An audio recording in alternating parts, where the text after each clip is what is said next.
Hi, in this video I'm going to show you what happens when you add a new employee in your MYOB company file.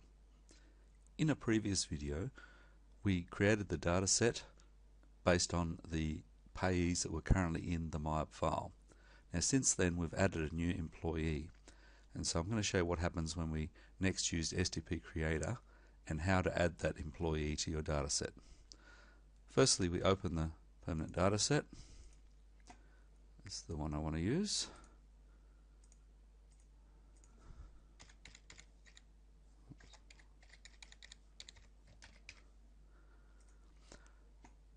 Now when we come to this screen and we'll click Assemble Year-to-Date Data, we're going to see this message. There are more employees in this company file than are in this dataset file. If you have recently added more employees in your MYOB company file, ensure you update the payee data in this dataset file.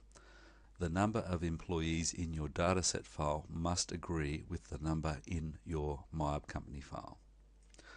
So to add that payee, we click on the permanent dataset. As you can see, there's 4 payees in the dataset and there's 5 in the MYOB file. So we click Payees, we click Update from Company File. You're about to update the payee table with employees from the selected company file. This process should be used after you add new employees or update employee information. Existing employee information will be updated with the data from the company file. Are you sure you want to proceed? We click Yes. And what that's done is that's added number 5 here. We can see Alan Smith, including his details. So we need to include him in the STP report. So I'm going to select him and click Include in STP. At the moment there's a no there. We'll change that. Now it's a yes. But what we can see here is the number checked has been reset to 0 because we've loaded the employee data again. We need to click Check All Payees, and errors were detected, so we need to address those. Had we fixed these earlier in our MYOB company file, we wouldn't have to fix these again now, but as I didn't, I'll have to fix them up. So to fix the errors, we select the payee, click Edit, click the Update button, and the problem is there's no date of birth, and so we need to add this person's date of birth. Just picking some random numbers here, and their address is incorrect. We'll need to add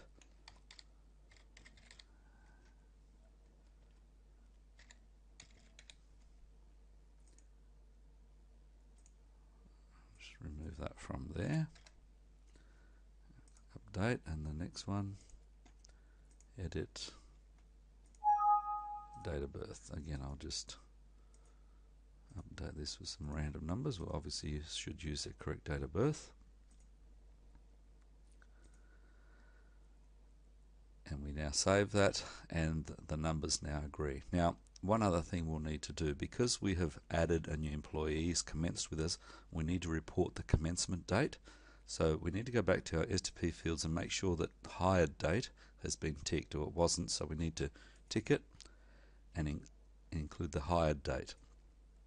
So now you can see here there's 5 employees selected for the STP. So we're going to go through and complete these screens. First,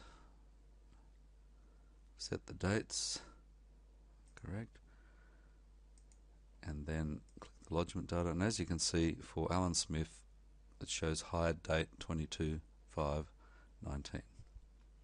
And that's going to be sent to the ATO with this STP report.